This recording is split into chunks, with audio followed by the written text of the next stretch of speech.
It's time for the Las Vegas Sportsline, brought to you by CG Technology Sportsbook. Money won is twice as sweet as money earned. Presented by WagerTalk.com. And here we go with the Thursday edition of the Las Vegas Sportsline. I'm Dave Cokin. Ralph Michaels is part of the team today. Ari Platinum behind the console, controlling the show, producing things. And it's our CG Thursday edition. And we're going to bring Rich Zanco in right away to talk about what's going on behind the counter, how things went last night, how they're going for tonight, and looking at the U.S. Open as well. Hi, Rich. How are you? Doing well. How you doing, Dave? Good, good. Looking forward to a lot of fun with you today. And I guess we'll start with the Blues, who are Stanley Cup champions for the first time in their history. They overcome getting dominated, really, by the Bruins in the first period of both Game 5 and Game 7, and they were able to withstand that and win those two games. And St. Louis wins their first ever Stanley Cup. It was an absolutely great series. How did it pan out? Was it a great series for CG on the behind the counter side of things?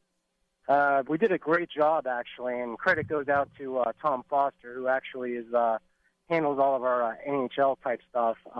We took some public money actually on the Bruins, and they actually steamed the game kind of upwards from $1.70 up to about $1.85.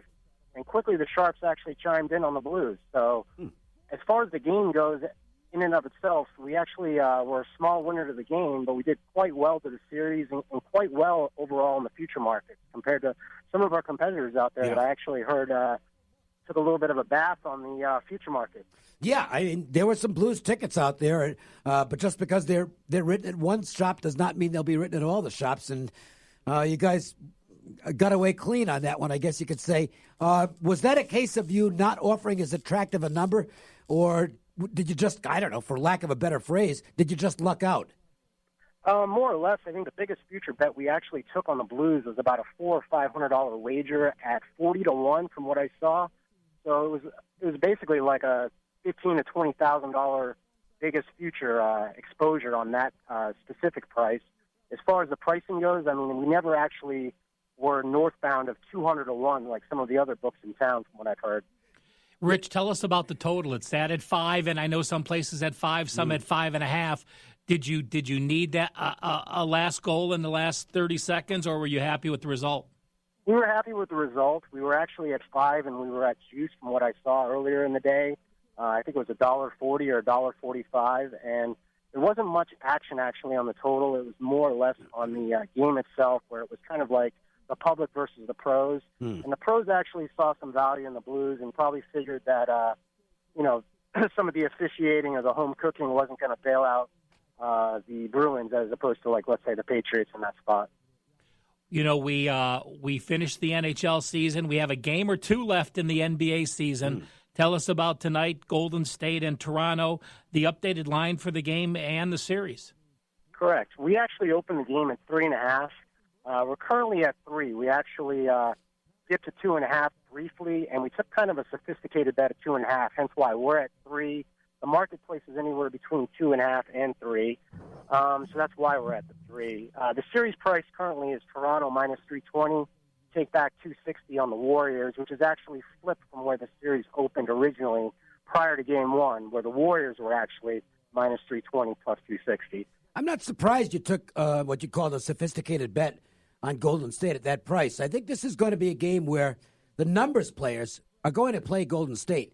The opinion guys might come in on the Toronto side, but from a numbers standpoint, if you look back to Game 3 when Klay Thompson was not playing for the Warriors, and obviously Durant was still out at that time, the Warriors were minus 4 in Game 3. That's where it closed.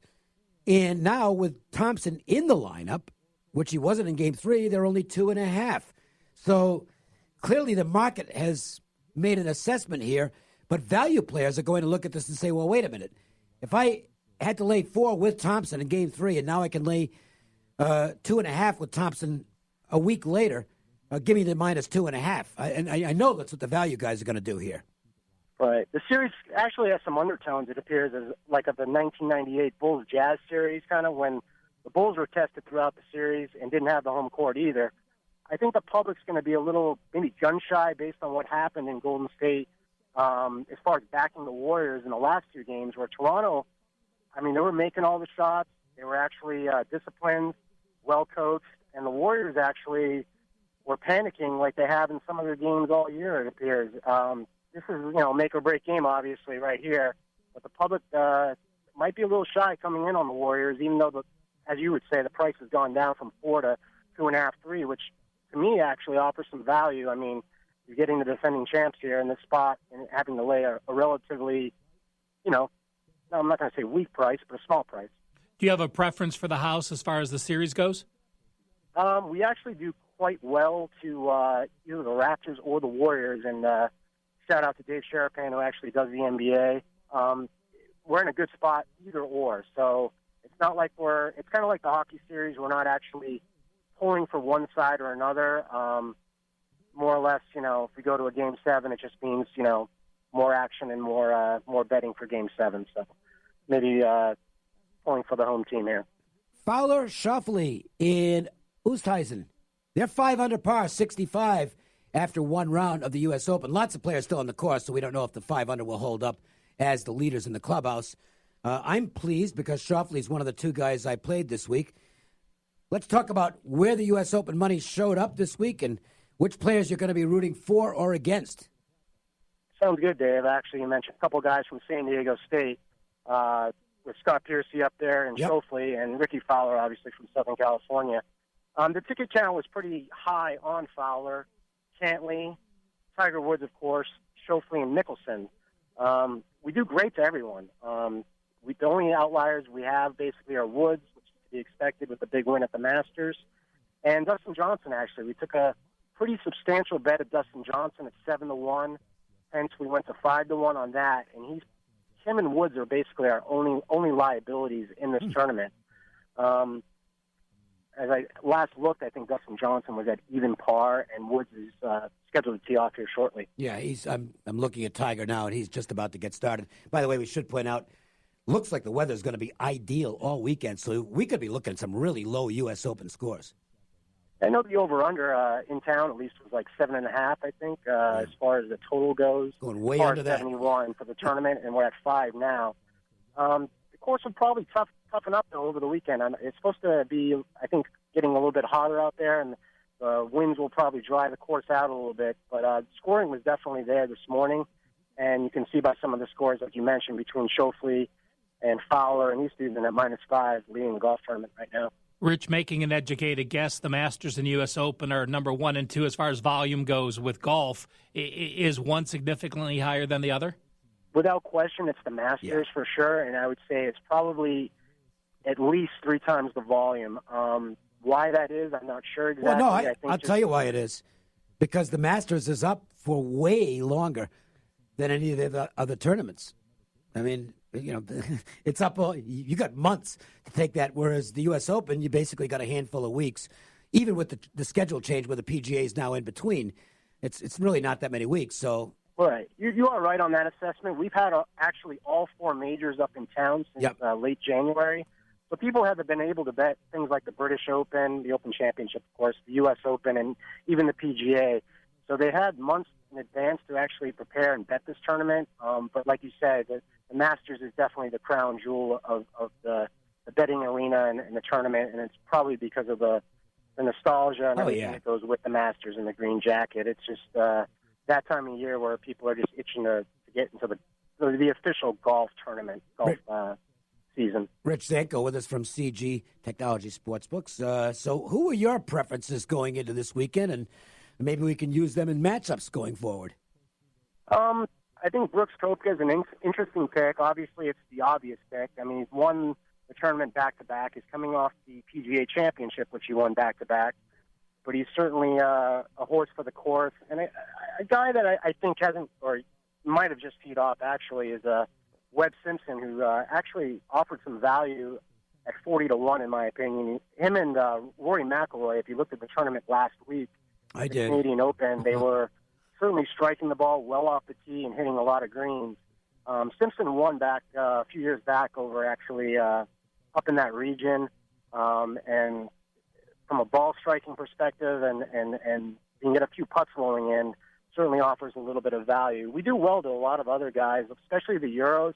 And if you notice that guys like Oosthuizen, Mark Leishman even from Australia, and Zach Johnson even are up on the top end of the leaderboard or under par right now because the course is actually presenting itself a little bit as a British Open with the wins and stuff like that. And you remember they were in a playoff a few years ago at St. Andrews when Zach Johnson won. There you go. Let's talk boxing, which we generally don't do much of, but, we just had a gigantic upset where Joshua gets knocked out by Ruiz, and we've got a fight at the Thomas and Mack right here in town on Saturday. It's an out price.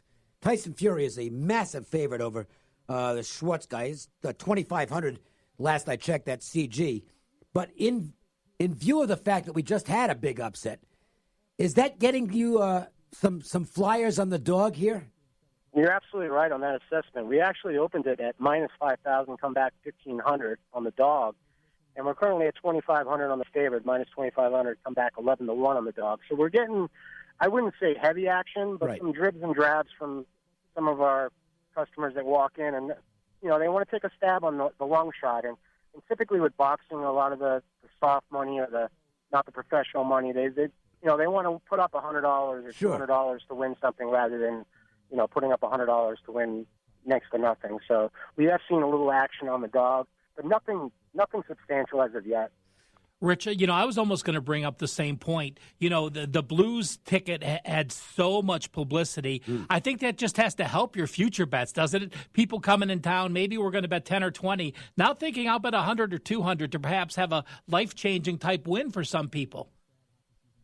I would agree with that assessment. And, the head of risk, Tony DiTomaso at CG, does a great job of offering product, offering future markets that are certainly competitive, if not more than competitive in town. So we look to take those bets. I mean, we want to set the standard as far as setting ourselves up for success and taking those bets from an offering product. Well, let's go behind the counter in Major League Baseball. Greinke is traveling to face the Nationals. Nationals have only been a home dog 5 times this year. Tell us what's happening in that game. Which game right now? Diamondbacks and Nationals. There hasn't been much action on that game, actually. The game that actually stands out is the Mets game against the Cardinals. Oh, good. Okay. The Mets currently have won like 5 out of 7, and we took a significant 5-digit bet backing DeGrom and the Mets at home. They laid $1.45, and currently we're above $1.50 in that game. So we're going to need the Cardinals in that game. By the way, a couple of finals are in for the day games. The Braves held off the Pirates 6-5, and the Twins roll along. They beat the Mariners 10-5. Mariners put a few runs on the board late, but that was never really a contest. So we went through Diamondbacks, Nationals, Cardinals, Mets. Let's take a look at the rest of the games and see if there's anything happening with the numbers on these battles. Padres and Rockies. Padres have kicked away a couple of games this week with some really bad defense, and now they have to go in and face a Rockies team that's been hot at home. Where's the money showing up on this one? It's coming in a little bit on the Padres, actually. The last 2 days, actually, in San Francisco, they've struggled on the road, and for some reason they're actually backing the Padres on the road here against Colorado.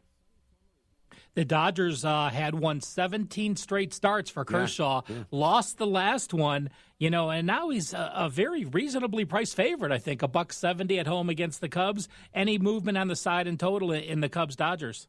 We're seeing a little bit of square play on the Dodgers, actually, with them struggling in Anaheim to rebound here with Kershaw on the mound. Small bets are coming in, but nothing of note as of yet. The funny thing is, just speaking on that game for a moment, this is how perception changes over a very brief period of time. Because had you put up this price on the Dodgers on opening day against the Cubs, you'd have an overload of Cubs action. Because I looked at the Cubs plus 160. Oh, gimme against anybody. Yeah, But just to interject real quick, too, Dave, they actually were all over the Cubs yesterday. Oh, yeah. Even though the line movement went opposite of the action, actually, where some sharps actually came in on the dog, we were inundated with Cubs action, and they won fairly easily, actually, on the road at Colorado. But probably not tonight because of the fact that John Lester is not pitching to what his assumed projections would be. He's really been struggling lately. And Kershaw, while he's not the dominant Kershaw that he used to be, he's still a really good pitcher. By the way, update on the Dodgers, Corey Seager is back on the DL with a hamstring injury, and it looked like a pretty significant one, so he's probably going to be out for a few weeks. But this is where current form does have an impact.